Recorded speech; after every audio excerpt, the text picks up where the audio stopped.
ተክሌ ገብረሃና ተቀበረ ጣቱ መንከረ ከሰተን የዘመመበት የተባለ ደብረ ታቦር ኢየሱስ አይደል? እንዴ ያ ቦታ እኮ ይገርማል። በአንድ ወቅት አዲስ ተክሌ ብሉይ ተክሌ የሚባሉ የነበሩበት እኮ መልክዓ ምድሩ የሚያሳሳ ታሪኩ የሚያሳሳ በ1327 እኮ ነው የተመሰረተው። እንዴ እንኳን ቤተ መቅደስ እኮ ቅድስቱና ማህሌቱ ስትው ቤተ መቅደስ ነው የሚመስል። ከገባ እኮ ውጣ ይለን። የአካባቢው ምን እንደሚለው ታውቃለህ? የተራራው ንጉስ ነው የሚለው። አንተ ወደ መሬት ላይ ወጥተህ ስታስተምር ስትናገር ስትዘመር ሰው እንዴ ቀና ብሎ ነው የሚለው። ከተራራ ላይ የተሰራ ሌላ ተራራ እኮ ማታ 11 ሰዓት ላይ ጣና ባህር ወለድ ብሎ ይታያል። ይገርማል። እንደው በአራቱ አቅጣጫ ስታየው በድንግል ማርያም ያሳሳል እኮ የመጨረሻ መብራህን እንዴት እንደሚያሳሳል እንደው ይሄ ለብትየው እኮ በእውነት እንዴ እኔ እንዴ ይቅርታ አድርግልኝ እንጂ እዚያኛው ኢየሩሳሌም እኮ ቲዎሪ ነው ያለ። እዚህ እኮ እንደው ቃለ እግዚአብሔር ብትል መልክዓ ምድር ብትል ያሳሳል እኮ። እንደ ሀገር ጎንደርን እንደ መምህር የኔታ ሊቀ ሊቃውንት ዕዝራን የማይበት እይታ በጣም የተለየ እና አንድምታ ዳዊት የገዛው የኔታ ለሽምብራ መግዣ ብለው በሰጡት ብር ነው። እንደው ስንክሳር እኮ ቢጻፍ በስንክሳር ይጻፋል። ረራያቸው በስንክሳር ይጻፋል። ለማጋነን አይደለም። እንደኔ የደረሰው የሚያውቀው ጥር 13 ቀን የበላኝ ውሻ አይረሳኝም። የሰው ሀገር ተማሪ አሁን እናቱ እንዴት ትሆን እያሉ ያለቅሱ አምጥተው ካውቀሱዶ ላይ አረቂ ደም ማህሌት ሲቆሙ ከበሮ ማን ይምታላቸው። ሴት ልጃቸው ከበሮ እየመታች እሳቸው ማህሌት ቆሙ ብለው የኔ ባለ ሲመት ልክ ክብረ በዓል ይመስል ነበር። ክርስቶስን በሆሳዕና አመስግነው በዕለተ ዓርብ እንደሰቀሉት እናንተም ዛሬ እንዲህ ብላችሁ ተቀብላችሁ ነገ ግን ሌላ ነገር እንዳትሉት ይሰቀል እንዳትሉት ብለው ተናገሩ። አሁን በቤተክርስቲያን የሚገርሙ ሊቃውንት አሉ። እነሱን አይደለም ሰው የሚከተል አጥማቂ ከተባለ ነው። እንደምን አላችሁ ውድ የሚዲያችን የፍኖተ ሕይወት ተከታታዮች፣ ይህ ዘወትር እሑድ ወደ እናንተ የሚቀርብላችሁ ዝክረ ሊቃውንት መርሐ ግብር እነሆ ጀመረ። ዛሬም ታላቅ እንግዳ ይዘንላችሁን የቀረብነው የዛሬው እንግዳችን በብዙ አድባራት በማስተዳደሩም በስብከተ ወንጌል ኃላፊነቱም ያገለገሉ መምህር ናቸው። እስካሁን ድረስ ወንበር አልፈቱም። አራቱ ጉባኤያት ወንበር ተክለው እያስተማሩ ነው የሚገኙት። እንዲሁም ከምዕመናን የሚነሱ ጥያቄዎችን ድንቅ በሆነ መልሳቸው ይታወቃሉ። ልዩ የሆነ የቤተክርስቲያን የሊቃውንት ፍቅር ያላቸው አባት ናቸው። ካስተዳደሩት ቤተክርስቲያን በዋናነት የሚጠቀሰው ደብረ ታቦር ኢየሱስን በእልቅና ከ4 ዓመት በላይ ያስተዳደሩ አባት ናቸው። ከእሳቸው ጋር ነው የህይወት ቆይታቸውን ተሞክሯቸውን እሳቸው ማን ናቸው የሚለውን የት ተማሩ የሚለውን እየነገሩ የሚቆዩት። እስከ ፕሮግራማችን ፍጻሜ ድረስ አብራችን ቆዩ።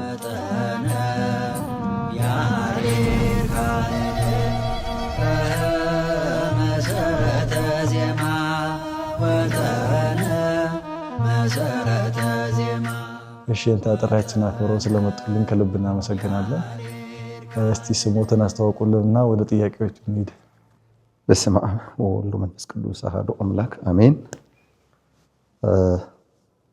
እኔም ዝክረ ሊቃውንት በሚለው መርሐ ግብር ስለጋበዛችሁኝ በልዑል እግዚአብሔር ስም አመሰግናለሁ። ስሜ መልአከ ታቦር ኃይለ ኢየሱስ ፈንታሁን ይባላል።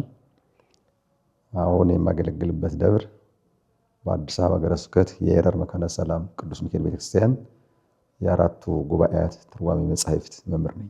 እሺ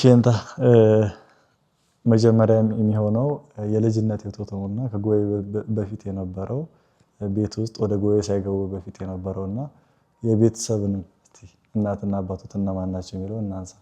እኔ የተወለድኩት በንጉሠ ነገሥቱ ዘመን በየምድር ሰሜን ጠቅላይ ግዛት ተብሎ የሚጠራው ከዛ በኋላ ደግሞ በደርግ ዘመነ መንግስት ጎንደር ክፍለ ሀገር እዛ ደግሞ በ1979 ይመስለኛል ጎንደር ከሁለት ሲከፈል ደቡብ ጎንደር ሀገረ ስብከት ወይም መስተዳድር ዞን ተብሎ ከሁለት ተከፍሏል።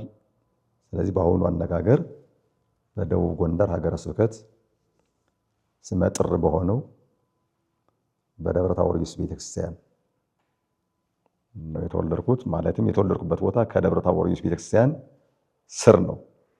ልዩ ስሙ ወገዳ ይባላል። በአሁኑ ሰዓት የደብረ ታቦር ኢየሱስ የተክለ አቋቋም ምስክር ጉባኤ ቤት ያለበት የኛ ባድማ ነው። የተወለድኩት እዚሁ አጠገብ ነው። የተወለድኩበት ዓመተ ምህረት አውቀዋለሁ፣ ነግረውኛል። የተወለድኩበትን ዕለት ዓመተ ምህረት የሚነግረው ወላጅ ነው። በ1969 ሰኔ 19 ቀን ነው የተወለድኩት። አባቴ አቶ ፈንታሁን ኮከብ ይባል ነበረ። እናቴ ወይዘሮ ደብሬ ደሴ ትባል ነበረ። ሁለቱም አረፍተ ዘመን ገጥቷቸው እዚህ ዓለም በሞት ተለይተዋል። የአባቴ ልዩ የሚታወቅበት ጠባይ ያለው ይኸውም በስነ ምግባሩ ነው። ምናልባት የዘመኑ ትውልድ ሶሻል ሚዲያ የሚከታተል ሲሆን የድሮ ሰዎች ደግሞ ሶሻል ሚዲያ ስለማይከታተሉ አሁን እነሱ አይከታተሉት ይህን ፕሮግራም ቢያውቁት የአባቴን ጸባይ ስነ ምግባር ስናገር አዳየ በቀል ከሰው ጋር ጠብ የማያውቅ ሲኖር ከሰው ጋር ጠብ የማያውቅ ባረፈበት ቀን ሲለቀስለት የዋለ የማስታውሰው ከጠንካራ አርሶ አደርነቱ ቀጥሎ በመልካም ጠባዩ ነው እና ቅጽል ስሙ ወለላው ይባላል። ወለላ ማለት በአካባቢያችን በጣም ጥሩ ጠባይ ያለው ማለት ነው። ልክ የማር ወለላ የሚባል አይደል? በጣም ጥሩ ጠባይ ያለው በግብርና ስራ ይኖር የነበረ በጣም እውነት ለመናገር ጥሩ ጠባይ ማለት ነው ቅዱስ ጠባይ ያለው ብዬ ብገልጸው ያስኬዳል። የሚያውቅ ያውቀዋል። እናታችን ደግሞ ያው ወይዘሮ ደብሬ ትባላለች ብያለሁ። ለእናት አባቷ የባህር ልጅ ናት። አባቷ መርጌታ ነው። አባቷ የደብረ ታቦር ኢየሱስ የተክለ አቋቋም አዋቂ ዜማ አዋቂ ጥሩ ካህን ስለነበረ የመጀመሪያ ልጁን ደብሬ ብሏታል። ደብሬ ማለት አሁን ደብሬ በቃ አንቺ ለእኔ ደብሬ ነሽ ብሎ ነው ስም አወጣላት የሚባለውና በጣም ብልህ ናት፣ ጀግና ናት። 3 ወንዶች ልጆች 4 ሴቶች ልጆች ያሉ ሲሆን 3ቱንም ወንዶች ልጆች ወላጆቻችን የቤተክርስቲያን ትምህርት እንድንማር አድርገውናል። አሁን 3ታችንም በቤተክርስቲያን ነው የምናገለግለው። የትኛውም ልጅ ገጠር ተወልዶ ሲያድግ ቤተሰቡን በእርሻም ቢሆን በምንም ያገለግላልና እርሶስ ቀጥታ ወደ ትምህርት ቤት ነው የገቡት ወይስ ቤተሰቦትን በዚህ ያገልግለዋል? አይ ያው እንደምታውቀው በገጠር አሁን በከተማ እድሜው ለትምህርት ሲደርስ ይባላል። በገጠር ግን እድሜው ለትምህርት ብቻ አይደለም።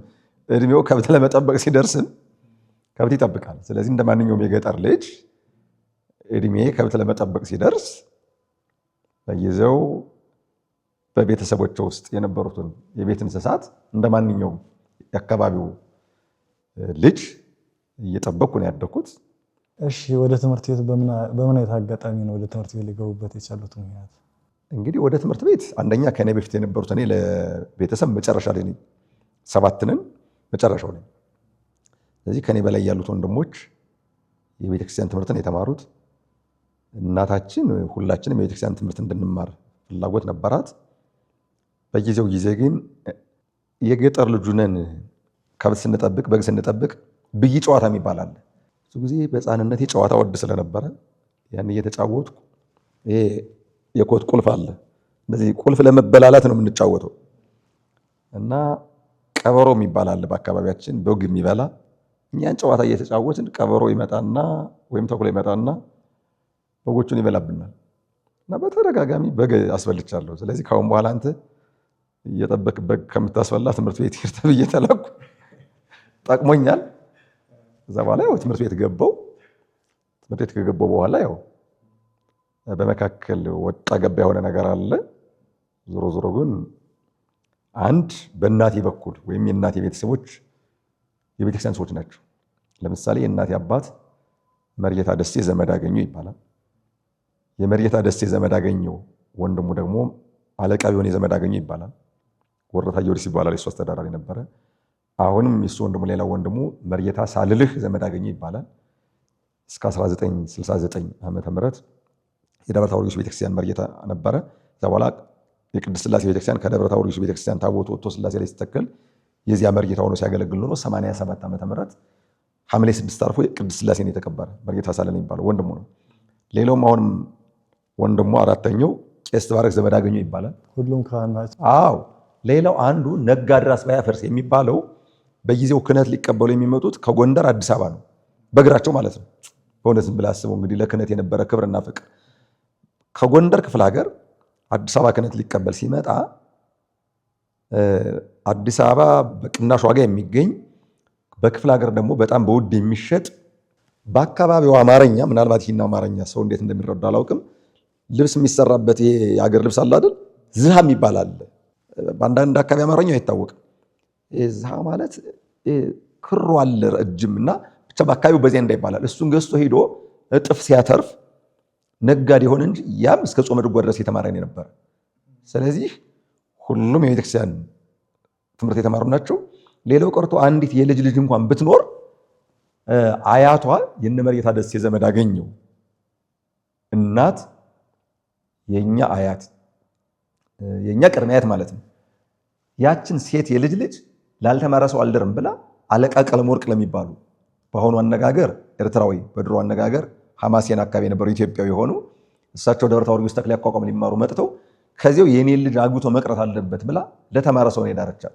ስለዚህ በእናቴ ወገን ያለው አጠቃላይ የተማረ ነው።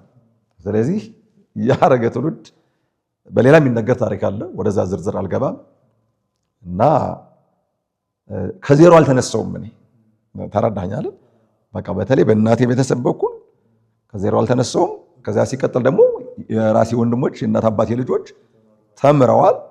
እነሱን መነሻ አድርጌ ወደ ትምህርት ቤት ገብቻለሁ። ዋናው ግን ለዚህ እስካሁን ድረስ ለደረስኩበት በዋናነት የአባቴ ቅንነት፣ የእናቴ ብልህነት የሁለቱ ተባብሮ እኔ በመጠኑም ቢሆን የቤተክርስቲያን ትምህርት እንደማሩኛለሁ ማለት ነው። እሺ የእንታ ፊደል ወይ ቁጥር የጀመሩት ከማን ነው? ወደ ጎይ ቤቱ እንሂድ። በጣም የሚገርም ነው እውነት ለመናገር ቁጥር ፊደል ወይም የፊደል ቁጥር የጀመርኩት መርጌታ ናሁሰናይ የሚባሉ ልጅቱ ማርያም የምትባል ቤተክርስቲያን አለች። ከዚያ እሳቸው ተክለ ያቋቋም አዋቂ ናቸው። ነገር ግን መደበኛ ትምህርት የሚያስተምሩ የቅኔ ትምህርት ነው። ከእሳቸው ቅኔ የሚማረው ተማሪ እኛን ቁጥር ትምህርት እያስተማረ እሱ ቅኔ ይማራል እና ለመጀመሪያ ጊዜ የቁጥር ትምህርት የጀመርኩ ከሳቸው ነው። ከሳቸው የተወሰነ መልክዓ ፊደል እንደለየው የቃል ትምህርትም ውዳሴ ማርያም አስታውሳለሁ። ዘሩን ጨርሸዋለሁ። እስከዚያ ድረስ የተማርኩ ከሳቸው ጉባኤ ቤት ነው።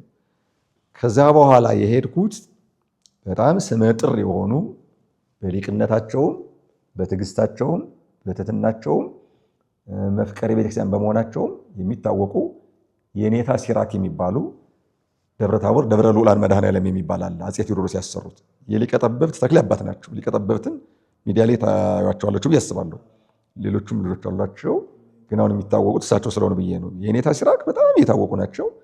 ከሳቸው ነው እንግዲህ የውዳሴ ማርያም ዜማ ሙሉውን መዝሙረ ዳዊት ሌላውንም እዚያ በላይ ያለውን ትምህርት ዜማን በተመለከተ የተማርኩ ከየኔታ ሲራክ ነው። እና እንደው እውነት ለመናገር እናቴ ከብልህነቷ የተነሳ ዳዊት የሚማር ተማሪ በቀጥታ ከዋናው ከድጎ መምህር አይማርም። እኛን የሚያስተምረን ጾመ ድጓ የሚማረው ተማሪ ነው። ጾመ ድጓ የሚማረውን ደግሞ የሚያስተምረው ድጓ የሚማረው ነው። ድጎን ግን የሚያስተምሩት ዋናው መምህር ናቸው። እና አንድ የኔታ ገብረ መስቀል ይባላሉ።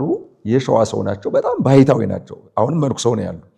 እሳቸው ከየኔታ ሲራክ ድጓ ሊማሩ መጥተዋል ከሸዋ ተነስተው እና በጣም ንባብ በጣም ይችላሉ። እንዲህ ጠንካራ መምህር ከየኔታ ሲራክ የሚማሩ አሉ። እሳቸው ሲያስተምሩ በጣም በልዩ ሁኔታ ነው የሚያስተምሩ። ስላት እናቴ ጥሩ አድርገውማ ካስተማሩ ለእሳቸው እራታቸውን አብረው ውሰድ እያለች በስንቅ ነው የተማርኩ። ማታ ሲሄድ ለእሳቸው ለብቻ ለእኔ ለብቻ እራት ቋጥር ሄድ ነበር እሳቸው እንዲያስተምሩት ማለት ነው። ስለዚህ በጊዜው ዳዊት በጥራት ከተማሩ ተማሪዎች መካከል አንዱ እኔ ነኝ።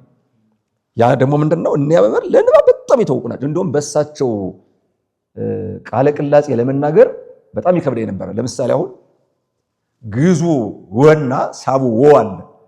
ወ ማለትና ወ ማለት ልዩነት አለው እና እሳቸው የሲቱ በጣም የተለየ እና በጣም የሚገርምኝ ነው ሳስበው። እንግዲህ ይህን የምነግርህ የ85 ዓመተ ምህረት ታሪክ ነው። በዚህ አካባቢ እናቴ ለሚያስተምሩ ይመምርም ለእኔም በተለይ እራት 2 እራት ቋጥሬ ይሄድ ነበር። ለእሳቸው ለብቻ ሰጣለሁ፣ የኔን ለብቻ በላለሁ። እንደውም ቀን ቀን ስሰራ ውላለሁ፣ ሌሊት ግን ይጃድራለሁ። የሌሊቱን ትምህርት በጣም ገፍቼው ነበረ። ለምን ሌሊቱ ጊዜ ከጉባኤ ቤት አልለይም። ቀን ቀን ግን መጨረሻ ላይ ስለሆንኩ ቤተሰብ ስለምረዳ የተወሰነ ከሌሊቱ ትምህርት ጋር አብሬ ላራምደው አልቻልኩም። ተረዳኝ አይደል? ዞሮ ዞሮ ከየኔታ ሲራክ ያው እንግዲህ ሙሉ ውዳሴ ማርያም ዜማ ከዛ በኋላ ያው በቃል የሚጠናል ይታወቃል። ውዳሴ ማርያም ዜማ ከመማራችን አስቀድሞ እኮ ውዳሴ ማርያምን መጀመሪያ ቁጥሩ እንማራለን። እዚያ አንቀጸ ብርሃን አለ፣ እዚያ መልካ ማርያም፣ እዚያ መልካ ኢየሱስ። መልካ ኢየሱስን ከጨረስን በኋላ ነው እንደገና ሰላም ለኪ ብለን ዜማ የምንማረው። በኋላ እንግዲህ ውዳሴ ማርያም ዜማ ተማርኩ። መስተጋብ አለ የ6 ቀን፣ ከዛ አርባይት አርያም ሰለስት፣ ከዛ በኋላ እግዚኦ ጾነ ኮኑ ከነም ይባላል። እሁድ ከመዝሙር በፊት የሚመራ ማለት ነው። እሱን ተማርኩ። ዳዊቱን እንዳልኩ በጥራት ነው በደንብ የተማርኩት አስታውሳለሁ። ከዛ በኋላ 86 ዓመተ ምህረት ይህን ትምህርት ከተማርኩ በኋላ ቅኔ ለመማር በጣም ከፍተኛ ጉጉት ስለነበረኝ እንደ ጨዋታም ስንጨዋወት እኔ የምናገረው ነገር ነበረ። ለወደፊቱ አንተ የምን መምህር ነው የምትሆን? አንዱ እኔ ያቋቋም መምህር ነው መሆን አለ፣ አንዱ የድጓ መምህር ነው፣ አንዱ የቅኔ መምህር ነው፣ እኔ ግን የመጽሐፍ መምህር ነው መሆን ብያቸዋለሁ። ይህን ያልኳቸው ገና 84 85 አካባቢ እዚያው እያልን ነው። ገና ውዳሴ ማርያም ዜማ እየተማርኩ ከሐሙስ ውዳሴ ማርያም እየተማርኩ ነው የመጽሐፍ መምህር ነው መሆን ብዬ ተናገርኩ። ምንም እንደውም አይረሳኝ እውነት ለመናገር ትንቢት እየተናገረ ነው ወይ እንዳትሉኝ፣ አይደለም እሱ አይደለም። በዚህ መልኩ ተናገርኩ። ከዛ በኋላ 86 ዓመተ ምህረት ጥቅምት 17 ቀን ደፈይ ማርያም ትባላለች። አሁን ያሉት ደብረ ሳይል ቅዱስ ሚካኤል ጸጉር ሚካኤል ይባላል። ለዚያ ነው ያሉ። ከየኔታ በጻ የኔታ ሲራክን አስፈቅጄ ሄድኩ። የኔታ ሲራክ ሳስፈቅዳቸው ቅኔ ልማር ነው ስላቸው ልጅ እንደው ምን ነው ጾመ ድጓና ድጓ ብትማር አሉ። እኔ ግን ቅኔ ለመማር ከፍተኛ ፍላጎት ስለነበረኝ ወደ ቅኔ ቤት ሄድኩ ማለት ነው። የገባሁበትን ቀን ተናግሬያለሁ። ቅኔ ቤት እኔ እንደገባው ልክ ጥቅምት 17 86 ዓመተ ምህረት ቅኔ ቤት ገብቼ ጥር ላይ አባቴ ታመመብኝ። እሱ ሲታመም የቅኔውን ትምህርት አቋረጥኩት። ከዛ በኋላ በ87 ዓመተ ምህረት ጥቅምት 16 ቀን አባቴ ከዚህ ዓለም በሞት ሲለይ ከቤት ያለውን ብቻ ነኝ። እናቴን ጥዬ ለመሄድ ከበደኝ። ሌሎቹ ከኔ በላይ ያሉት ሁሉም ትዳር ይዘዋል። ወንዶቹ በተለይ በሌላ ሀገር ነው የኖሩት፣ ሴቶቹም ሁሉም ትዳር ይዘዋል። እና እናቴን ብቻዋን ጥያት ለመሄድ በጣም ከበደኝ። ከዛ በኋላ ቅኔ ያልማርም እንግዲህ ይበቃኛል አልኳት። አንድ ደግሞ ከጎረቤታችን ጥሩ ካህን ነበሩ። እኔ ቅዳሴ ላስተምርህና ካሁን በኋላ ዝም ብለህ ቅዳሴ እየቀደስክ እናትህን አገልግል አሉ። ለእናቴ ይህን ስነግራት ልጅ አሁን እኮ ሰው ጠፍቶ ነው እንጂ ደብረ ታቦር ኢየሱስ ቅኔ የማያውቅ ቄስ አይቀድስም ነበረ። ቅኔ ካላወቅ እኮ ደብረ ታቦር ኢየሱስ መኖር አትችልም አለች። ማናት እንደዚህ ምትለኝ? እናቴ ናት። እውነት አሁን ካሉት አንዳንድ ሰዎች የኔ እናት አትበልጥም። በጣም የሚገርመኝ አሁን ሳስብ እና እስኪያስቡ እንዴት ነው አሁን ከዚህ ተነስቼ በጣም ሩቅ ነው። በቀን ጠዋትና ማታ ከ1 ሰዓት ተኩል እስከ 2 ሰዓት ቅኔ ለመማር እመላለስ ነበር። ማታ ከ1 ተኩል እስከ 2 ሰዓት፣ ጠዋትም እንደዚሁ። ይከብዳል አይደል? ከምትማርበት እራትና ምሳህን እኔ ይዤልህ እመጣለሁ አለች። እንግዲህ በዚያን ሰዓት እኮ ሸምግላለች። ትምህርት ቤት እጄ ስማር የሌለው መሬት ታርሶ ተለሳልሶ ዘሩ ተዘርቶ አዝመሮ በቅሎ ለምልሞ ያዋል ይነደኛል። ደግሞ እንደገና ስራ ብዬ ስቀር ጓደኞቼ በቅኔ ትምህርት በልጠውኝ አገኛቸዋለሁ። ይነደኛል። ተፈተኑ ሰው። ስለዚህ ቤቱም እንዳይጎድል ትምህርቴም እንዳይጎድል እርሻ እያረስኩ ግስ በመንገድ እያጠኑ ግስ ይቀርማል። በመንገድ እያጠኑ ነው ቅኔ ተማር። ይህን እስካሁን አሁን መምህራችን አሉ የኔታ በጻ ይባላሉ። እንዳልኩ ደብረ ሳይል ቅዱስ ሚካኤል ነው ያሉት። እሳቸውን ከ86 ዓመተ ምህረት ጀምሮ እዚያ ነው ያሉ። ቀን ሳርስ እየዋልኩ አረም ሳርም እየዋልኩ አጨዳ ሳጭድ እየዋልኩ እንደወቅቱ ማለት ነው።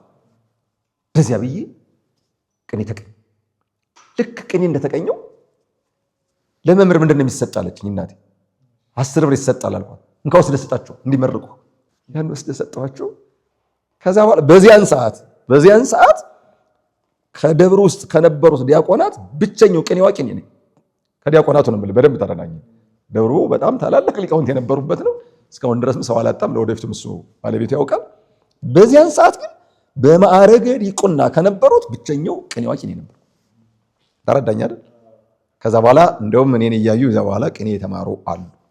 እዛ በፊት የነበሩት ያውቃሉ ብያለሁ። የምናገረውን በማዕረገ ዲቁና ብያለሁ።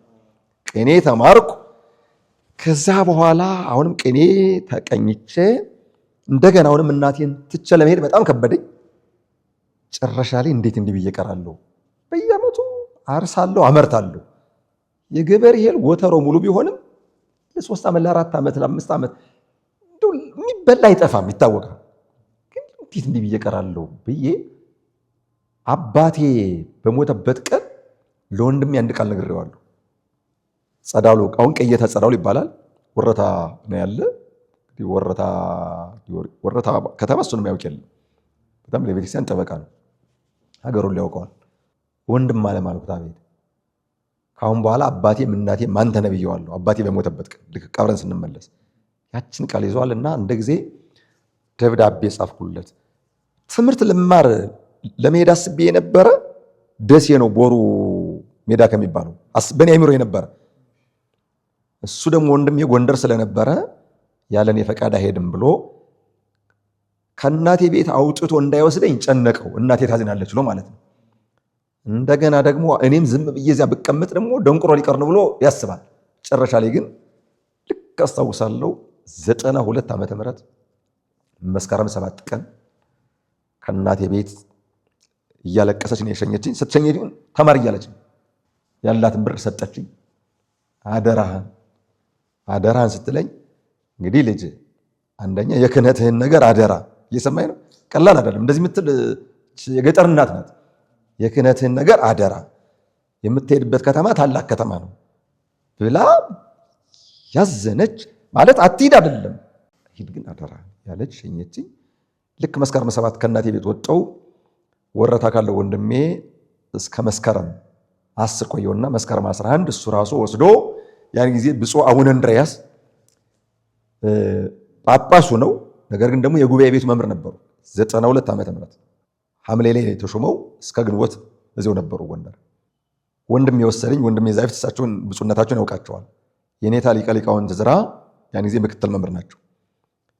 ቦታ የለም። በጣም ችግሩ እኛ የተማርንበት ዘመን እንደውም ባለፈው መስከረም ላይ ሲሄድ የኔታ እስኪ ለደቀ መዛሙርቱ ግባና አንዳንድ ምክር መከራቸው አሉ። አሁን ያለው ተማሪ የሚማርበትንና እኛ የተማርንበትን ሳየው ግርም አለኝና መምህራን አልኳቸው፣ እኛ የተማርንበት ዘመን ዓመተ ፍዳ ዓመተ ኩነኔ ነው፣ እናንተ ግን እየተማራችሁ ያላችሁ በዓመተ ምሕረት በዓመተ ስጋዌ ነው ብያቸዋለሁ። በጣም ፈተና ነው እኛ የተማርንበት። ጉባኤውን ፈቀዱልኝ ብፁዕ አቡነ እንድርያስ። ቦታ ጠፋ። ከዛ በኋላ ቅዱስ ሩፋኤል ቤተክርስቲያን እዚያው አደባባይ ውስጥ ቤተክርስቲያን በምስራቅ በኩል ነው ያለ። ነፍሳቸውን የማረው መላከ ኃይል አዱኛ ይባላሉ። ለሳቸው ሄዶ ወንድም ያስፈቀደልኝ እሺ ይማራሉ። ነገር ግን በጊዜው መብራት አይፈቀድልንም። የመጽሐፍ ተማሪ ደግሞ ሌሊትም ቀን ማጥናት መቻል አለበት። መብራት ባለበት ከተማ ኩራዝ ታውቃለህ? እሱን ነበር እያበራን የምናነብ ሌሊት። ነገር ግን ቅዱስ ሩፋኤል ወደ 2 ወር አካባቢ ከተቀመጥኩ በኋላ ድሮ ወንድሞች አደባባይ ውስጥ ነው ይኖሩ። ወደዚያ ሂድ አለኝ። ኋላ ነፍሳቸውን ይማረው ደግሞ መልአከ አርያም አዳም ብዙ ነው ይባላሉ።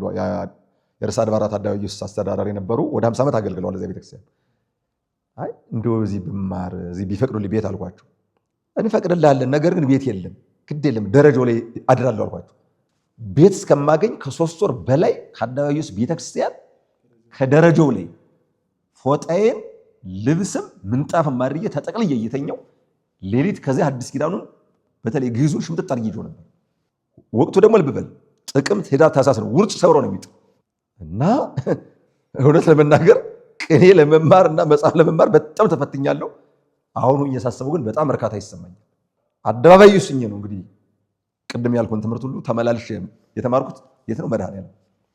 ከዛ በኋላ እስከ ግንቦት ብፁዕ አቡነ እንድርያስ ቆዩና ግንቦት ላይ በግንቦት ሲኖዶስ ከዚያ ተነስተው የሰዋስወ ብርሃን ቅዱስ ጳውሎስ ዲን የበላይ ኃላፊ ሆነው ተመደቡ። ሙሉውን የጉባኤ ቤቱን ኃላፊነት የደብሩን ማስተዳዳሪነት ክቡር የኔታ ሊቀ ሊቃውንት ዕዝራ ተረከቡ። ከዛ በኋላ ያው እውነት ለመናገር እንደ ሀገር ጎንደርን እንደ መምህር የኔታ ሊቀ ሊቃውንት ዕዝራን የማይበት እይታ በጣም የተለየ ነው።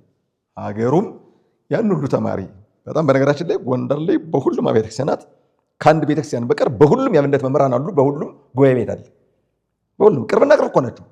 የጎንደር ቤተክርስቲያናት በጣም የተያዙ ናቸው። ለምሳሌ ርዕሰ አድባራት አደባባይ ኢየሱስ፣ አደባባይ ተክለ ሃይማኖት፣ ቅዱስ ሩፋኤል፣ አጣጣሚ ሚካኤል፣ እልፌ ጊዮርጊስ፣ ግምጃ ቤት ማርያም፣ አሁን እነዚህ በጣም የተያዙ ናቸው። የሚገርም በጣም የተያዙ ሌሎቹም እንዳሉ ሆነው ማለት ነው። እና ሀገሩም ማለት እውነት ለመናገር ህዝቡ ለእያንዳንዱ ተማሪ ወላጅ ነው። ለእያንዳንዱ ተማሪ እውነት ለመናገር ሰፋ ያለ ፕሮግራም ባገኝ በማውቀው ልክ ነው። ሌላውም ሀገር እንደዚያ ነው። ጎጃም ስትሄድ ለቅኔ፣ በየምድር ስትሄድ ለዜማ፣ ጎንደር ስትሄድ ለመጻፍና ለአቋቋም በጣም የተለየ ነው እና ያን ሁሉ ተማሪ እንደ ወላጅ አድርጎ የሚያስተምር ህዝብ ነው። እስካሁን ድረስ የጎንደር ስለኔ ወላጅ ነው ብዬ አምናለሁ። እንደ አድባራት ደግሞ ያው ቅዱስ ሩፋኤል ቤተክርስቲያን እንደሄድኩ መጠጊያዬ ነው። ርዕሰ አድባራት ወገዳማት አደባባይ ውስጥ ማረፊያ ያኖረኝ ነው። በጣም እውነት ለመናገር መንበረ መንግስት መድኃኔዓለም እንግዲህ እንደው ምን ብዬ ልንገርህ አንተ መግለጽ ያቅተኛል አንዳንድ ጊዜ ከየንታ ጋር 14 ዓመት ከ9 ወር እዚያ ስኖር ሁልጊዜ ለኔ የንታ እንግዳ ናቸው፣ ሐዲስ ናቸው፣ እንግዳ ናቸው። አይጎረብጡም። አንደበታቸው ለስላሳ ነው፣ ልባቸው ቅን ነው። እንዲሁም የማይረሳኝ እዚህ ላይ ልክ እንደገባ 3 በአንድ ወንበር የምንማር ደቀ መዛሙርት ነበር። አንዱ አሁን መምህር ገብረ ኢየሱስ ይባላሉ። የደብረ ብርሃን ቤተክርስቲያን ጎንደር ሰባኪ ወንጌል ናቸው። አንዱ ቅድስት ሥላሴ መንፈሳዊ ዩኒቨርሲቲ አሁን ረዳት ፕሮፌሰር ሆነዋል። መጋቢ አዲስ ፍቅረ ማርያም ባዘዘው ይባላሉ። አንዱ እኔ ነኝ። ሌሎችም አሉ።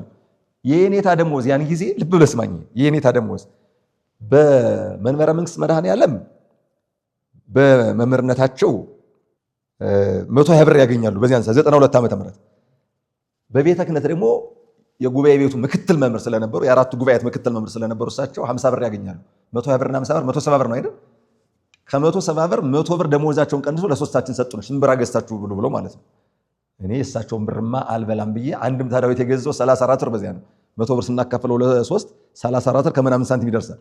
እና አንድም ታዳዊት የገዛው የኔታ ለሽምብራ መግዣ ብለው በሰጡኝ ብር ነው። አንተ አበዛሁብህ በድንግል ማርያም። እሺ እንታ እዛ አደባባይ ኢየሱስ እየተማሩ የነበሩን ትተውት ነው ወደ እዛ መንበረ መንግስት ወንበር አለ ሲባል የገቡት? አይደለም። ስራዬ ብዬ እኮ አሁን ሄድኩ እኔ መንበረ መንግስት ለመማር ነው። ስለዚህ መንበረ መንግስት ቤተክርስቲያን ውስጥ ቤት የለም። አብዛኛውን የመጽሐፍ ተማሪ ያን ጊዜ የሚማረው የት ነው? ሌላ ቦታ ሆኖ አብየ ጊዜ ኪዳነ ምሕረት፣ አጣጣሚ ሚካኤል፣ ቅዱስ ሩፋኤል፣ አደባባይ ተክለ ሃይማኖት፣ አደባባይ ኢየሱስ፣ ቅዱስ ቂርቆስ፣ ደብረ ምጥማቅ ነው የሚማረው። ምክንያቱም መድኃኔዓለም ጉባኤ ቤት ነው እንጂ ያለ ቦታ የለም። ቦታ እንኳን አለ ከተባለ በጊዜው ለስንት ተማሪ መሰለ? ምናልባት በዛ ከተባለ ለ20 ተማሪ ነው የሚል እና የኔታ በጣም ሲያዝኑስ የነበሩ ተማሪ ሊማር ሲመጣ የሚያጡት ምንድን ነው? ቦታ ነው። ያለቅሳሉ። በነገራችን እንደውም ለአንዳንዱ ተማሪ ከመጣ በኋላ ቦታ ሲጠፋ እስኪ ለወደፊቱ በጀትም እስከሚገኝ ቦታም እስከሚገኝ ብለው ትራንስፖርት ሰጥተው ነው የሚሰጡት። ተረዳኛል? ትራንስፖርት ሰጥተው እዚያ ደግሞ ደሞዝ የሌለውን የራሳቸውን ደሞዝ እየሰጡ ማለት ነው። በድንግል ማርያም እውነት እናት አባት እኮ ናቸው፣ መምህሮች አይደሉም።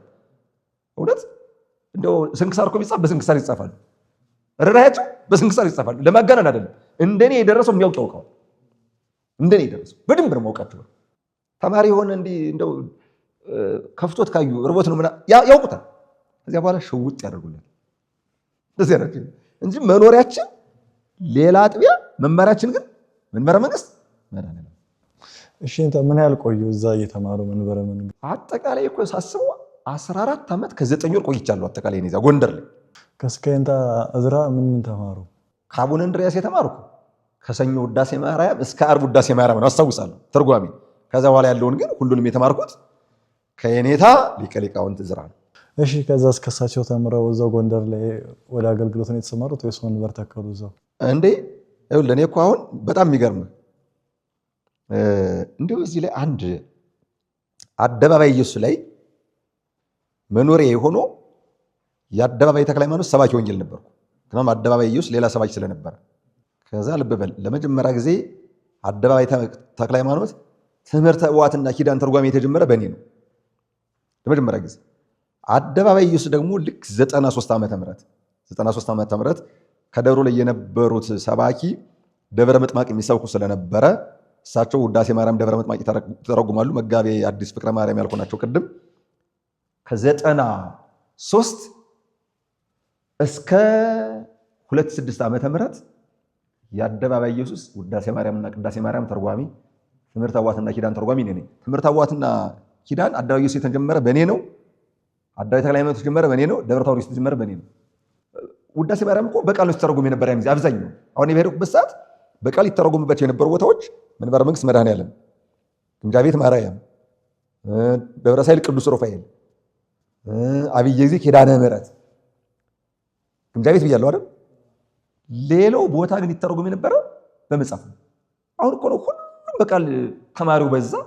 በጣም የሚገርም ንቃተ ህሊና ተፈጠረ እንጂ ፊት እኮ እንደዚህ አልነበረ። እና በአጋጣሚ ግን የአደባባይ ኢየሱስና የአደባባይ ተክለ ሃይማኖት የመጀመሪያው የትምህርተ እዋትና የኪዳን ተርጓሚ የመጀመሪያው እኔ ነኝ።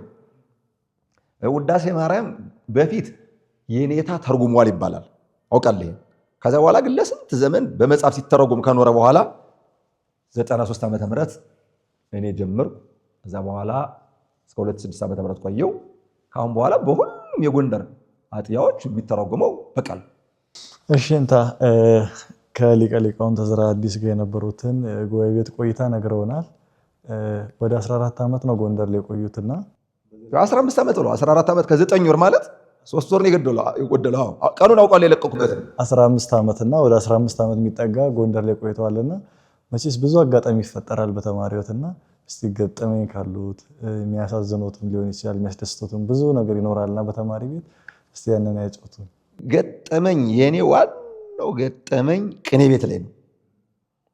ቅኔ ቤት ላይ 86 ዓመተ ምህረት ጥር 13 ቀን የበላኝ ውሻ አይረሳኝ። እንግዲህ ጥምቀትን በ11 አክብረናል።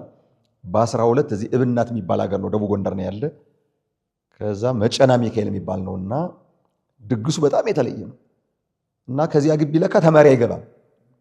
በሌላው ቀን ከጓደኛዬ ጋር ሂደን እኔ እየተከላከልኩ እሱ ተቀብሎ ወጣ። ልክ በ12 ቃና ዘገሊላ አክብረን በ13 ኮቾሮ የምንሰበስበት ነው። የወርሃ ጥር አብዛኛውን ተማሪ ኮቾሮ የሚሰበስበት ነው። በነገራችን ላይ እንደው ትንሽ እንግልት የገጠመኝ እኔ ቅኔ ቤት እያለሁ ለተወሰነ ጊዜ ነው። ያው መምህራችን እብናት ከሚባል ቦታ ሄደው ስላለ ለተወሰነ ጊዜ እኮ ነው። የሚገርመው ከህዳር እስከ የካቲት ነው የቆዩ። ያ ውሻ በቀን 7 ተማሪ በልቷል ይባላል እና ጓደኛዬ ይከላከላል ብዬ እቀበላለሁ ስል ልክ ይሄ እንደ ጥይት መቼም አይኮመክም አይደል? ኳስ ይኮመካል። ኮመካ ሰው ይገባው ይሄን አማርኛው እንደው ሳላስበው ሽው ለመጥቶ ያ ውሻ በላይ። ከዛ በኋላ የውሻው ባለቤት ወጣና ቤተሰቦቹን ማጥወረደባቸው። እያወቃችሁ ለምንድን ነው ከውጭ ወስዳችሁ እንትን ያላችሁ? አውቃችሁ እና ያስፈላችሁታል። ከዛ በኋላ እንደው በእውነት የኢትዮጵያ ሕዝብ በጣም ምድራዊ የተለየ ነውና የሰው ሀገር ተማሪ አሁን እናቱ እንዴት ትሆን እያሉ ያለቅሱ አምጥተው ከቆስሉ ላይ አረቂ ደም በጣም አበጠ። በበነገው ጥር 14 ቀን እብናት ተነስቼ ደብረ ታቦር ጧት ተነስቼ ማታ 12 ሰዓት ገባ። እግሬ እኮ ቆስሏል። ወደ ቤቱ ተመለሰ። ወደ ቤቱ ደግሞ እኮ አቀበት ነው። ከእብናት ወደ ደብረ ታቦር አቀበት ነው። ያ ገጠመኝ ያው አይታይም እንጂ ሰማዕትነት ነው። እውነት ለመናገር ደሞ ተፈሷል። እንዲህ ቀላል መሰለህ እንዴ? የፈሰሰው ደም ቀላል አይመስልም። እና እሱ የማይረሳኝ ገጠመኝ ነው። ብዙ ገጠመኞች አሉ፣ ግን ዋናው የኔ የሚደንቅ ትልቁ ታሪክ እንኳን አልለው መከራን እንዳስታውስ የተማሪን ስቃይ መምህራኖቻችንም እንዴት ተንገላተው እንዳስተማሩን ትዝ የሚለኝ ሁልጊዜ ያን ሳስበው ነው። ምክንያቱም እውነት ለመናገር በጣም ኃይለኛ ውሻ ነው። እኔንም በደንብ ነው ያቀመሰኝ። ዞሮ ዞሮ ግን ተማሪ ውሻ ካልተበላ ወታደር እንደ የባሩድ ጥይት ካልሸተተው የዚያን ያክል ነውና እንዲህ ያሉ ነገሮች አሉ። ጎንደር በነበርኩበት ሰዓት እንኳን ምንም የማይረሳኝ አንድ ጊዜ ተስካር፣ እንግዲህ አብዛኛው ያው ክርስቲያኑ ከባቢ ተስካር ያወጣል እና ተስካር ወጥቶ ሄድን። ስንሄድ ብዙ ተማሪ እየገባን ይሄን ለይቶ መለሰኝ። ከዚያ በኋላ ተስካር አልሄድም እየቀሩ ቀሩ። እንደዚህ በግል ዝም ብሎ ፕሮቶኮል ጠብቆ በግል ካልተጠራው እንደ ተማሪነት አልሄድም እየቀሩ ቀሩ። ምንም ምክንያት የለውም ሲለዩት የለውም። እኔ እድሌ ምን እንደሆነ እንግዲህ አላውቅም። ሌላው ገብተዋል ሙዱን ቀይሮ አንዳንዱ ይገባል። እኔ ሁልጊዜ የተማሪነት ጠባዬ እንኳን ያን ጊዜ አሁንም ቢሆን አዲስ አበባ ያለው የተማሪነት ጠባዬ እርግጠኛ ነኝ አለፌ ሴር ታውቀኛል አታውቀኝ ብጠመጥም ባልጠመጥም ታውቀኛል። እና እኔን መለሰኝ እና ቲዩን ካሁን በኋላ ቷይኔ ያየ ተስካር የሚባል አልሄድም ድምድም የቀሩ ቀሩ። እሺ እንታ የተማሪ ቤት ህይወትን በአጭሩም ቢሆን ነግረውናል። አሁን በመቀጠል ደግሞ በኃላፊነት ካገለገሉባቸው ቦታዎች አንዱ የተወለዱበትን አካባቢ የደብረ ታቦር ኢየሱስን በልቅና አገልግለዋል። ያሁን ከሚጠሩበት ስም መልአከ ታቦር የሚለውንም ከዛው ከቦታው ነው ያገኙትና ደብረ ታቦር እንደሚታወቀው ታላላቅ ሊቃውንት የተነሱበት የተክለ ያዕቆብ ምስክር የሚሰጥበት ቦታ ነው እና እስቲ እዛ የቆዩትና እና የተነሱ ሊቃውንትን እዛ የቆዩት ጊዜ ደግሞ ምን እንደሚመስል እነዚህ እናንሳ። እንግዲህ እኔ የደብረ ታቦር ኢየሱስ አስተዳዳሪ ሲሆን ከመጀመሪያም አንዳንድ ጨዋታ ስንጨዋወት እንደው ለወደፊቱ ስም ማን ቢባል ነው የምትፈልግ ይሉኛል። እኔ ከተባልኩ የምኖረው መምህር ኃይለ ኢየሱስ እየተባልኩ ነው። ከዚያ ውጭ ግን ሌላ ስም ከተሰጠኝ ግን ከመልአከ ታቦር ውጭ ሌላ ስም አልፈልግም እላቸዋለሁ። እንደውም አንድ ሊቀ ማእምራን ብርሃነ መስቀል የሚባሉ አሉ፣ አሁን ኢኦቲሲ ላይ አርቶት የሚሰሩት እሳቸው አሁን ያስታውሳሉና እንደዛ እላቸው ነበረ። ከዛ በኋላ ከኔ በፊት የነበሩት አስተዳዳሪ መላከ ታቦር ልብሰ ወርቁ ይባላሉ። ወደ 32 ዓመተ ምህረት ቤተክርስቲያኑን በአስተዳዳሪነት መርተውታል። የሚገርም ድምፅ ነው ያላቸው እና እሳቸው 26 ዓመተ ምህረት መስከረም 24 ቀን አርፈው ስርዓተ ቀብራቸው የተፈጸመው አዲስ አበባ አስከሬና ነፍሳቸው ስጋቸው የተለየ ወይም ያረፈው አዲስ አበባ ስለነበረ ስርዓተ ቀብራቸው የነበረ መስከረም 26 ጽዬ በምትገባበት ቀን ነው። ከሳቸው ልቅሶ ሄድኩ። እኔ ጎንደር እያለሁ ወደ ደብረ ታቦር ማለት እና ስሰማ በጣም ነው ያዘንኩት። ከጎንደር ተነስቼ ወረታ ወንድም ያለ የእሱም ቤት አልፌ ያልሄድኩ ጊዜ ሄድኩ። ያቀረቡልኝን በለውና ዶርም ስጡኝ አልኳቸው። ግጥም ልጽፍ የሆነ ዶርም ሰጡኝ። ግጥም መጻፍ ከጀመርኩ መጻፍ እችላለሁ፣ ይመጣልኛል። ከዛ በኋላ በደንብ አድርጌ የእሳቸውን ህይወት ታሪክ በግጥም ጻፍኩት። እስከ ልሳናቸው እስከ ተክለ ቁመናቸው ሁሉን ነገር። ከልቅሶ ሄድኩ። በጣም እውነት ለመናገር በጣም ነው ያዘንኩት። አሁንም አለቅሳለሁ። ወይ ድምጻቸውን ያሰማሃለሁ። ውስጤን በጣም ተሰማ።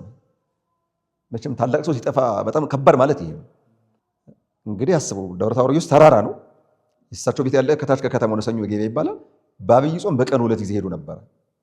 ጠዋት 10 ሰዓት ተነስተው ልጆቻቸውን ይዘው። ደግሞ አንድ ጊዜ ይገርምሃል፣ በአንድ ወቅት ተማሪ ሁሉ ዘመናዊ ትምህርት ጀመረ። ከዚያ በኋላ የሚቀድስ ሁሉ ጠፋ ማለት፣ ሁሉም ወደ ዘመናዊ ትምህርት እየገባ ማለት ነው። ማህሌት ሲቆሙ ከበሮ ማን ይምታላቸው? ሴት ልጃቸው ከበሮ እየመታች እሳቸው ማህሌት ቆሙ ብለዋል። አዎ የእመቤታችን ቃል። እኔን በትክክል አውቃለሁ፣ ሰምቼ ሲሆን አይቼ ነው ነገር ይሄ አላ በቃ በእሳቸው ሞት በጣም አዘንኩ እና ለእሳቸው ልቅሶ ሲሄድ በጣም አልቅሻለሁ። የሚቻለኝንም ግጥም አቅርቤያለሁ፣ ቅኔም አቅርቤያለሁ። በዚያን ሰዓት ሰው የኔን ልቅሶ ያይና ይህ ልጅ እንደዚህ ብሎ ያለቀሰ ሀገሩን ስለሚወደው ነው፣ ስለዚህ ተቆርቋሪ ስለሆነ እሱ መሾም አለበት ብሎ ከአዘኖት አንፃር የሁለቱም አድባራት ማህበረ ካህናትና ማህበረ ምዕመናን ደብረ ታቦር ኢየሱስና መካነ ብርሃን ቅድስት ሥላሴ አስተዳደሩ አንድ ነው። ተፈራርመው ወደ ሀገረ ስብከት ማመልከቻ ጻፉ። ህዝቡ ባመለከተው ማህበረ ካህናት ባመለከቱት መሰረት እንጂ እኔ አመልክቼ አልተሾምኩም። እስካሁን ድረስ አመልክቼ ተሾሜ አላውቅም። ለወደፊትም ሹመት አልፈልግም። እሺ ከዛ እሳቸው እንዳልኩህ ስርዓተ ቀብራቸው የተፈጸመው መስከረም 26 ነው። እኔ ለተስካራቸውም ሄጃለሁ። ከዛ በኋላ ሰኔ 29 በዚያው 2006 ዓመተ ምህረት በብፁዕ አቡነ እንድርያስ መልካም ፈቃድ እሳቸው ብፁዕነታቸው ተገኝተው ነው እዚያው ላይ ያስተማሩም ሁሉም ነገር የገለጹት። አስተምሬዋለሁ፣ ልጄ ነው። እስካሁን ድረስ ታሪኩ ነው ይነሳል እና የኔ ባለ ሲመት ልክ ክብረ በዓል ይመስል ነበር። በጣም ልዩ ክብረ በዓል ይመስል ነበር እና በጣም ልዩ ነው። ሰኔ 29 ነው። ባለ እግዚአብሔር አይደል? በጣም የቀረ ህዝብ የለም። እሳቸው ምን አሉ? አስተምሬዋለሁ፣ የቤተክርስቲያን ትምህርት ተምሯል፣ አውቀዋለሁ። ነገር ግን ዛሬ እንዲህ ብላችሁ ክርስቶስን በሆሳዕና አመስግነው በዕለተ ዓርብ እንደሰቀሉት እናንተም ዛሬ እንዲህ ብላችሁ ተቀብላችሁ ነገ ግን ሌላ ነገር እንዳትሉት፣ ይሰቀል እንዳትሉት ብለው ተናገሩ። አልቀረም።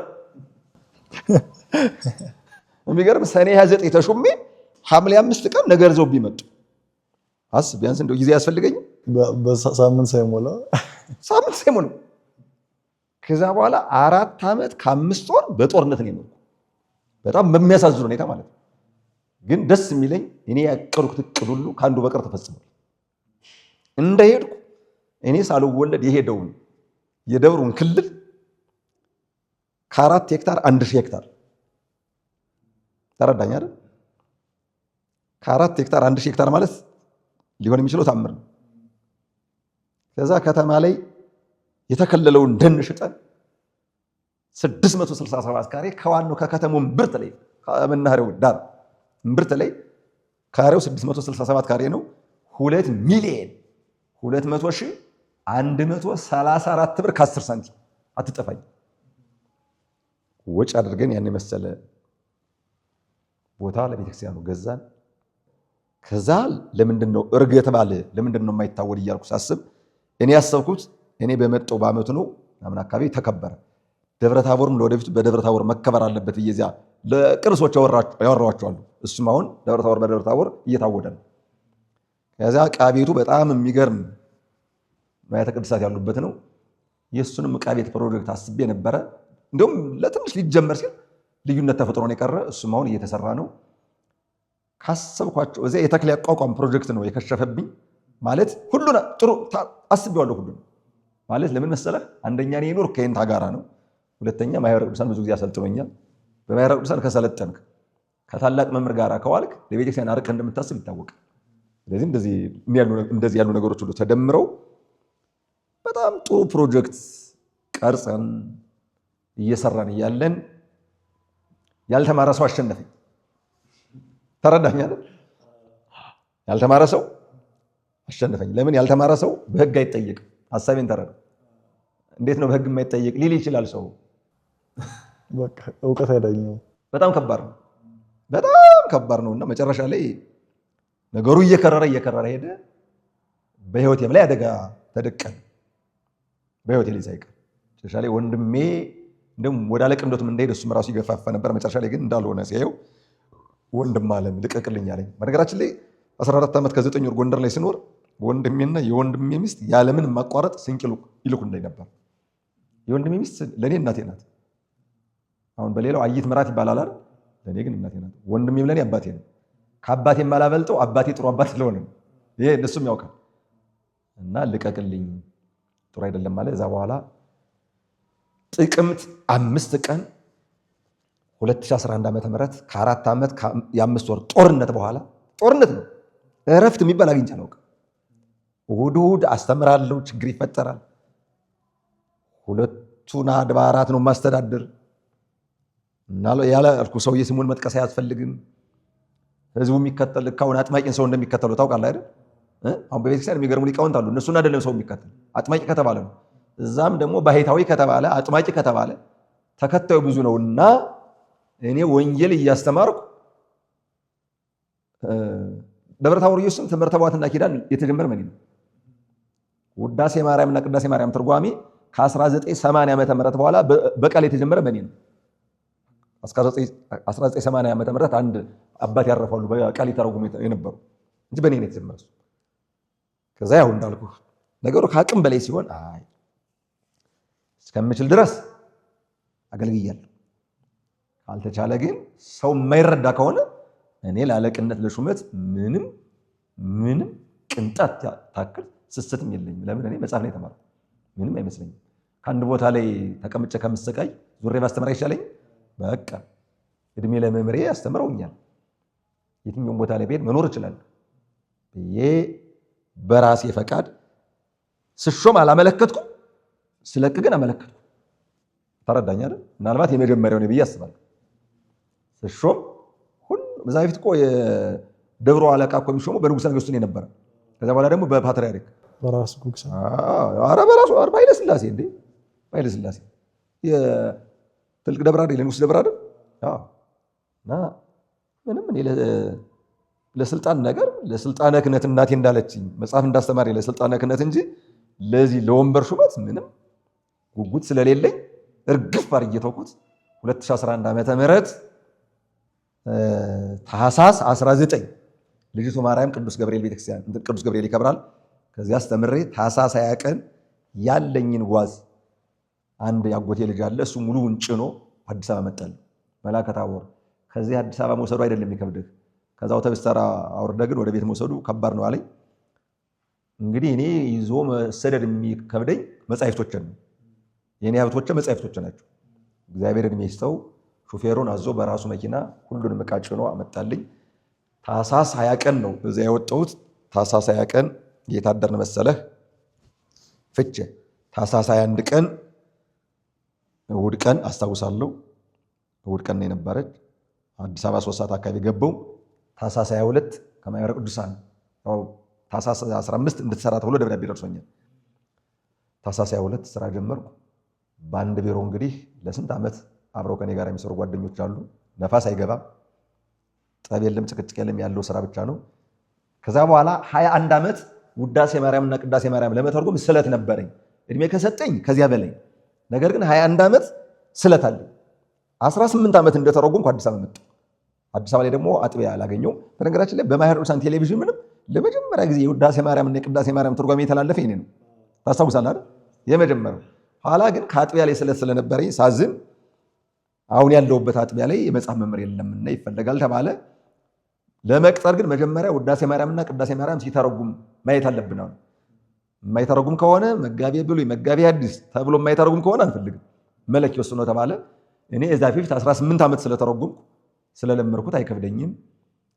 ከዛ እንዳልኩ አሁን ካለውበት የረር መካነ ሰላም ቅዱስ ሚካኤል ቤተክርስቲያን ውዳሴ ማርያም ተረጎምኩ። ከዛ በኋላ የነበሩት አስተዳዳሪ አሁን ወደ ሌላ ቦታ ተቀይረዋል። እውነት ለመናገር ከ3 ወር በላይ ሀገረ ስብከቱ ተመላልሰው የቤተክርስቲያን ልጅ ነው ብለው የቅጥር ደብዳቤን አውጥተው ተፈቅዶልሃል አሉኝ። አሁን እግዚአብሔር ይመስገን አዲስ አበባ ላይ እንግዲህ 15 የመጽሐፍ ደቀ መዛሙርትን ማግኘት ቀላል ነገር አይደለም። አሁን ለጊዜው ሐዲስ ኪዳንና ሊቃውንት እያስተማርኩ እገኛለሁ። ደግሞ አሁን ሐዲስ ኪዳን ሁለተኛ ጢሞቴዎስ አሁን የቀረጸ የሚካሄድበት ሰዓት 2018 ዓመተ ምህረት ሐምሌ 23 ነው። ሐዲስ ኪዳን ሁለተኛ ጢሞቴዎስ ምዕራፍ 1 ነገ ጀምራለሁ። ሃይማኖተ አበው ምዕራፍ 3 ይቅርታ ምዕራፍ 73 ቅዱስ ቄርሎስ ነው። ወደኋላ ነው የሚጀምር። ምዕራፍ 73 ደርሻለሁ። በሚቀጥለው ዓመት ሐዲስ ኪዳንን ጨርሼ ሃይማኖተ አበውን ጨርሼ ደቀ መዛሙርቶችን አስመርቃለሁ ብዬ አስባለሁ። እሺ እንታ አንድ የረሳነው ነገር አለና ደብረ ታቦር ኢየሱስም ሲሾሙ መላከ ታቦር ተብለው ትዳር ይዘው ነው መቼስ እልቅናና እስቲ የትዳር ህይወቶትን እንዴት ሊያጩ ቻሉ? የት ሆኖ ነው ያገቡት? እንደሆነ የትዳር ህይወት እናንሳ። ጎንደር ነው ትዳር ያዙት፣ ጎንደር ነው። እንግዲህ መቼም ተማሪ ይወልው ጎንደር ሊሄድ የተማሪ በዚያው ነው። እውነት ለመናገር በዚያው ነው የሚቀረው። አብዛኛው በደንብ ብታጠናው አሁን ጎንደርን እንዲያ የሊቃውንት ማዕከል አሰኝቷት የሚኖር የጎንደር ውበቷ ሁለት ነው፣ ሃይማኖቷና አንድነቷ ነው። ተረዳኝ አይደል? ከሸዋ ይሄድ፣ ከጎጃም ይሄድ፣ ከትግራይ ይሄድ፣ ከወሎ ይሄድ፣ ከሌላ ሀገር ይሄድ ሊማር ይሄዳል። እዚያው አብዛኛውን በዚያው ትዳር ይዞ ትዳር መስርቶ ነው የሚኖረው። እኔም ትዳር ያዝኩት ጎንደር ነው። ነገር ግን ስለ ደብረ ታቦር ኢየሱስ የጠየቀኝ ጥያቄ አለ። ደብረ ታቦር ኢየሱስ ስመ ጥሪ የሆኑ ልቁጠርልህ አለቆች፣ እኔ 18ኛ ነኝ። አሁን ደግሞ እስካሉ ድረስ አሁን ደብሩን እስከሚያስተዳድሩ 19 ናቸው እና አጠቃላይ 19 ሆነናል ማለት ነው። 17ቱ እዚህ ዓለም በሞት ተለይተዋል። 2ቱ አለን። አለቃ ጾታ፣ አለቃ ወሮ ነጎዳ፣ አለቃ ተክሌ፣ አለቃ ብሬ፣ አለቃ መኮንን፣ አለቃ ካህኑ፣ አለቃ ወርቅነህ፣ አለቃ ኪዳነ ማርያም፣ አለቃ ኃይሉ፣ መምህር ገብረ ክርስቶስ፣ መምህር ገብረ ኪዳን፣ አለቃ ኪዳነ ማርያም፣ አለቃ ወረደ፣ አለቃ ብሬ ተክለ ማርያም፣ አለቃ ፀሐይ፣ አለቃ ጥሩነህ፣ መላከ ታቦር ተሾመ ዘሪሁን፣ መላከ ታቦር ቀለመ ወርቅ ይማም፣ መላከ ታቦር ልብሰ ወርቅ ወርቁ፣ መላከ ታቦር ኃይለ ኢየሱስ ፈንታውን እኔ ሕፃኑ ነኝ፣ መላከ ታቦር ዘውዴ መንግስቱ አሁን ያሉት እና ደብረ ታቦር ኢየሱስ ላይ እንዳልኩህ አለቅነት የሚሾም ወይም የድጓ መምህር ወይም ያቋቋም መምህር፣ ያቋቋም ደግሞ ተክለ ያቋቋም ወይም የቅኔ መምህር ወይም የመጽሐፍ መምህር። አሁን ያሉትም የተክለ ያቋቋም ምጥር መምህር ናቸው፣ ምክትል ናቸው። ለደብረ ታቦር ኢየሱስ የተክለ ያቋቋም ምስክር ምክትል ናቸው እና በጣም የታወቁ ሊቃውንት። እንዴ አታውቅም እንዴ? ራስ ጉግሳ አለቃ ተክሌ በሞተ ጊዜ በጣም አዝነው በነበረበት ሰዓት አንድ ቅኔ የሚያውቅ አስለቃሽ ተክሌ ገብረሃና ተቀበረ ጣቱ መንከረ ከሰተን የዘመመበቱ የተባለ ደብረ ታቦር ኢየሱስ አይደል? እንዴ ያ ቦታ እኮ ይገርማል። በአንድ ወቅት ሐዲስ ተክሌ ብሉይ ተክሌ የሚባሉ የነበሩበት እኮ ነው። 3 ተክሌዎች ነበሩ። ሐዲስ ተክሌ ደብረ ብሎናን መድኃኔዓለም፣ ኋላ አቡነ ዮሐንስ የተባሉት። ብሉይ ተክሌ ደብረ ታቦር ኢየሱስ፣ አለቃ ተክሌ የአለቃ ገብረሃና ልጅ እና የታወቁ ስመጥር ሊቃውንት የነበሩበት እግዚአብሔር ይመስገን የነገውን ባላውቅም እስካሁን ድረስም ሰው ያላጣ በጣም የሊቃውንት ቦታ መልክዓ ምድሩ የሚያሳሳ ታሪኩ የሚያሳሳ በ1327 ኮኔ የተመሰረተ። አሁን እግዚአብሔር ፈቃዱ ቢሆን የዛሬ 10 ዓመት እንደዛ አካባቢ 700ኛ ዓመቱን እናከብራለን። ያን እግዚአብሔር ፈቃዱን አስቤበታለሁ እና የሚገርም እንዴ እንኳን ቤተ መቅደስ እኮ ቅድስቱና ማህሌቱ ውስጥ ቤተ መቅደስ ነው የሚመስል። ከገባ እኮ ውጣ ውጣ ይለን። የአካባቢው ምን እንደሚለው ታውቃለህ? የተራራው ንጉስ ነው የሚለው። 100% ኦርቶዶክስ ነው። እንክርዳድ የለም። ነጭ ስንዴ እንደሽ እዚህ አካባቢ ነጭ ስንዴ ነው። ምንም ሌላ ቅልቅል አታገኝም በጭራሽ። ንጹህ 100% የኦርቶዶክስ ተዋህዶ ሃይማኖት ተከታይ ባህሉ ያልተበረዘ እንዳለ ያለ የደብሩ ታሪክ ተጠብቆ ያለ ፈረንጅ ደግሞ አይጎበኘው። እዚህ ላይ ያው ያሳው ልዩነት አለ። ከዘመኑ አንፃር ከቱሪዝም አንፃር እንዴት ይሁን የሚባል በጣም ኃይለኛ ክርክር አለ። ግን ፈረንጅ ያልተረገጠው ያልገባበት ብቸኛው በጣም የሚገርም ቤተክርስቲያን ማለት ይቻላል። በዚህ በኩል ነው ያልኩህ። ደረጃው ወደ ላይ ኮስቶታ 13 ደረጃ ነው ያለው። መድረኩ ይገርማል። አንተ ወደ መሬት ላይ ወጥተህ ስታስተምር ስትናገር ስትዘመር ሰው እንዲህ ቀና ብሎ ነው የሚሄድ። ከተራራ ላይ የተሰራ ሌላ ተራራ እኮ ነው። ደብረ ታቦር እኮ እስከ ቤተ መቅደስ ተራራ ነው የሚባል ታውቃለህ? እስከ ቤተ መቅደሱ ተራራ ነው። ቆርቆሮ ራሱ በ66 ዓመቱ በ2017 ዓመተ ምህረት ተቀየረ። በ1950 የለበሰ 51 የለበሰ አንዳንዶቹ 50 ይሉኛል፣ አንዳንዶቹ 51 ይሉኛል። በካህናቱ ደሞዝ ነው የለበሰ። በጊዜው የነበሩት ካህናት የዓመት ደሞዛችን ይቅር ብለው ከቤተ መንግስቱ የሚላክ ጠገራ ብር ነበር። 12000 ጠገራ ብር ያኑ ካህናቱ ቆርቆሮ በካህናቱ ደሞዝ ነው የለበሰ። ብታዩ አንድ ቀን ለማየት ያብቃ። በጣም ከላይ ከተራራው ከወጣ ማታ 11 ሰዓት ላይ ጣና ባህር ወለድ ብሎ ይታያል። ከደብረ ታቦር ኢየሱስ ተራራ ላይ ወለድ ጣና ይታያል። የአካባቢው እጽዋት ይገርማል። እንደው በአራቱ አቅጣጫ ስታየው በድንግል ማርያም ያሳሳል እኮ የመጨረሻ እመብርሃን እንዴት እንደሚያሳሳል እንደውም ብዙዎቹ ወይት ምን እንደሆነ ታቦርስ መታቦር አለ እንዲሁ በድንግል ማርያም አፄ ሰይፈ አርዕድ እኮ እሳቸው ናቸው የመሰረቱትና በጣም የሚገርም ታሪክ ያለው እንዴ የብራና ሁሉም እኮ የኢትዮጵያ ኦርቶዶክስ ተዋሕዶ ቤተክርስቲያን የምትጠቀምባቸው የብራና መጻሕፍት ሁሉም መጽሐፍ ቅዱስ እኮ በብራና አለ። ሁሉም በብራና አለ። ብሉይ ኪዳን አዲስ ኪዳን በብራና ሃይማኖት ድጓ 2 ድጓ ታምረ ማርያም 2 ታምረ ኢየሱስ የወርቅ መቋሚያ የወርቅ ጸናጽል የወርቅ ከበሮ የብር መቋሚያ የብሩ መቋሚያና የብሩ ጸናጽል እኮ በየሳምንቱ እሑድ ነው አለቃው የሚይዘው። እንደዛ ያለው ይዘው ነበር። የወርቁ መቋሚያ ግን በዓመት 3 ቀን የሚወጣ ነሐሴ የደብረ ታቦር መስከረም 1 ቀን እና የልደት አይ ብትዩ ግርማ ሞገሱ በድንግል ማርያም እንደው ይሄ ለብትዩ እኮ በእውነት እንዴ እኔ እንዴ ይቅርታ አድርግልኝ እንጂ እዚያኛው ኢየሩሳሌም እኮ ቲዎሪ ነው ያለ።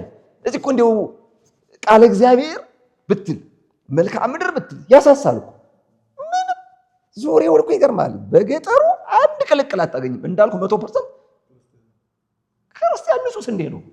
እሺ አሁን እያስተማሩ እንደሚገኙ ነግረውናል። አዲስ አበባ መጥተው ማይበረ ቅዱሳኑንም የእንትኑንም 2 ስራ ነው ባንዴ እየሰሩ ያሉትና እስካሁን ድረስ ወንበር አልፈቱም። ብዙ ሊቃውንት ደግሞ አዲስ አበባ መጥተው አያስተምሩምና እስቲ ለመምህራን ለሚመለከቱንም ያስተላልፉት መልእክት ካለ እናስተላልፍና። አንዱ ችግር ምን መሰለህ፣ እውነት ለመናገር የመምህራኑ ስንፍና ብቻ አይደለም። እያንዳንዱ አጥቢያ ለመምህራን የሚገባውን ካደረገ ቤት ካዘጋጀ ለመምህሩም ለሚማሩት ደቀ መዛሙርትም ሁሉም ነገር ካመቻቸ የማስተማር ፍላጎት ያላቸው መምህራን እንዳሉ ከኛ አጥቢያ እኔ ብቻ ሳልሆን ሌላም የሚያስተምር መምህራን አሁን አንድ ቅዳሴ የሚያስተምሩ መምህር ያይስ የሚባሉ አሉ። ባለፈው ሐምሌ አቦ ብፁዕ አቡነ ኤልያስ ስዊድን እና የግሪክ ሀገረ ስብከት ሊቀ ጳጳስ እሳቸው መጥተው ለ24 ልጆች ዲቁና ሰጥተዋል። እዚያው ለተማሩ ደስ አይልህ? አምና 24 ዘንድሮ 24 አምና ሌላ አባት ናቸው የሰጡ። አየህ ከአንድ አጥቢያ 48 ዲያቆናት በአንድ ዓመት መፍራት ቀላል ነው እኔ። ስለዚህ ሁልጊዜ ምን መሰለህ መምህራኑ ተስፋ ይቆርጣሉ።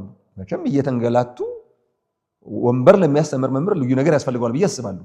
እኔ እግዚአብሔር ይመስገን እንዲህ ያለ ነገር የለኝም። እግዚአብሔር የሚያውቀው ሁኔታ ቤተክርስቲያን የምትሰጠኝ ጥሩ ነገር ነው። አመስግኜ ነው የምኖረው። እገሌ በለጠኝ አለኝ። እኔ ከሰው እጅ አይጣለኝ የዓመት ልብስ የዕለት ጉርስ አያሳጣኝ ብዬ የምኖር ሰው ነኝ። መጽሐፍ ወንበር ተክዬ እያስተማርኩ ትርጓሜ ስታስተምር እውነት ለመናገር በቃ ፍትፍት አድርገህ ነው የምታስተምረው። ስማር እንኳን ያልገባኝን የሚገባኝ አሁን ነው ሳስተምር።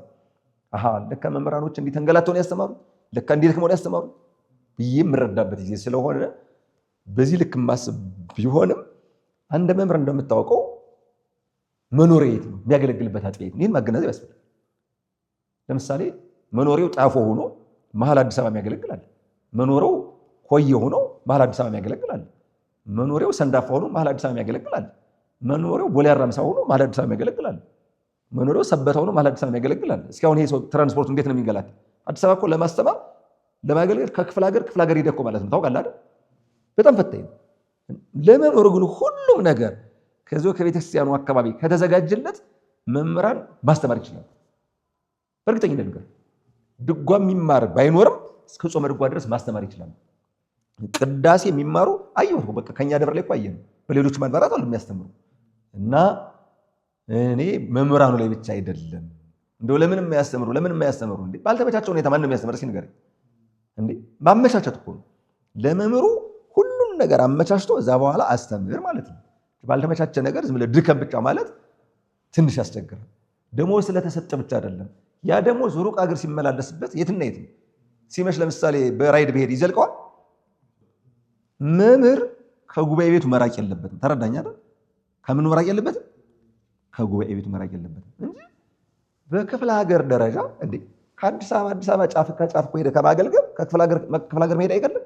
ሁልጊዜ መምህራን አያስተምሩም ብሎ መተቸት ብቻ ሳይሆን ለመምህራን የተመቻቸ ምን ነገር አለ? ሩቅ ቦታ ሆኖ ማገልገል ይችላሉ ወይ? መሀል ከተማ ላይ መከራየት ይችላሉ ወይ? ተረዳኝ አይደል? ይህ ከተጣጣመ ግን አያስተምር መምህር የለም። ታዲያስ እንዴ የሚገርሙ ሊቃውንት እኮ አሉ። እውነት ንገር በጣም የሚገርሙ እንዴ እኔ እኮ ማስተምራቸውን መምህራን ነው። በሌላ ትምህርት እኮ ለእኔ መምህራኖች እኮ ናቸው። ታውቃለህ አይደል? እኔ እኮ ማስተምር ተማሪ አይደለም፣ የጋራ ነው የምንማማረው። እንደሚገርሙ የድጓ ሊቅ፣ የቅኔ መምህር፣ የቅዳሴ መምህር፣ ያቋቋም መምህር፣ የዝማሬ መዋሥዕት መምህር እነሱን እኮ ነው ማስተምር። የጋራ ነው የምንማማረው። ከአንዱ የቀረውን አንዱ እነዚያን መምህራን ማስተማር እኮ ለእኔ እውነት ስሜቴ እንዴት እንደሆነ እንዳልተብትም እየተማርኩ ነው የምመጣው። ላስተምር ሂጄ ተምሬ ነው የምመጣው። ይህን በደንብ አውቀዋለሁ፣ አቅሜንም አውቀዋለሁ። የእነሱን ደግሞ ሊቅነት አውቃለሁ እንጂ ለማስተማር ሰንፈው አይደለም። የቦታ ርቀት፣ የሁኔታ አለመመቻቸት ነው እንጂ ማንም ሰው እንዲደነቁር አይፈልግም።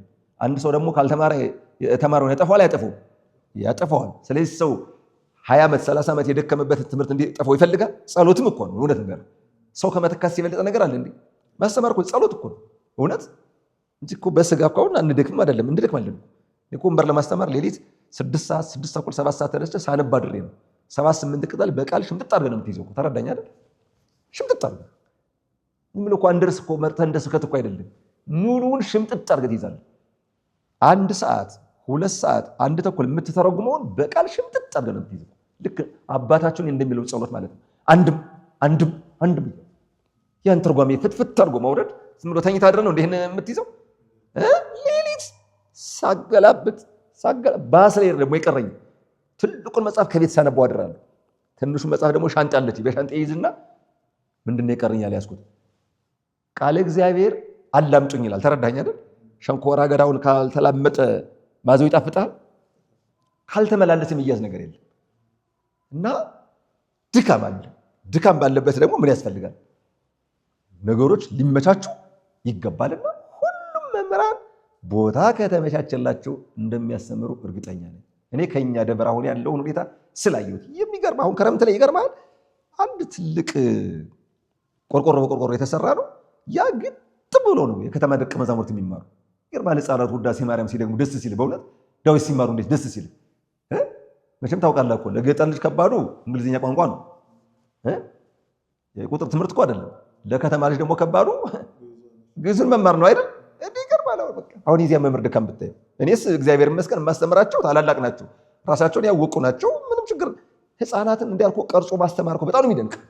በዓይናችን አይተናልና አሉ። በሌሎች ማድባራት አሉ። በሌሎች እንዲያው ገሌ ገሌ ብሎ ለመዘርዘር ስለማይመች ነው እንጂ ከተመቻቸላቸው ለማስተማር አይምሯቸው ዝግጁ የሆኑ መምህራን አሉ።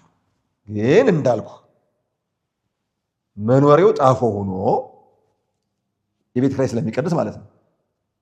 የት አስተምር ብትለው ቀጨኔ መድኃኔዓለም ሄደህ ወንበር አስተምር ብትለው ይሆናል? አይከብደውም? ይከብደዋል። ቀጨኔ መድኃኔዓለም የሚያስተምረው መምህር ቤት የሚያስፈልገው የት ነው? እዚሁ አካባቢ። እንደው ለምሳሌ እኮ ነው ይሄ ቀጨኔ መድኃኔዓለም ያነሱበት ምክንያት የሚገርም ትምህርት ይሰጣል። ቀጨኔ መድኃኔዓለም በጣም ይገርም። ባለፈው መጋቢት 10 ክብረ በዓል አለና ሄጄ ያቋቋም ተማሪዎች እንዴት ደስ እንዳለኝ አለቃውንም አመስግኜ የነበሩትን አካላት ሁሉ አመስግኜ ነው የመጣው። ልክ እንደዚያ ከተመቻቸ ማስተማር ይቻላል፣ መማር ይቻላል። ተግባብተናል። ጠያቂ ካልገባው ሌላው አይገባውም። እሺ እንዳከለብ እናመሰግናለን። ውድ ተመልካቾቻችን ከመልአከ ታቦር ጋር ያደረግነው ቆይታ የሚመስል ነበር። መሰረተ ዜማ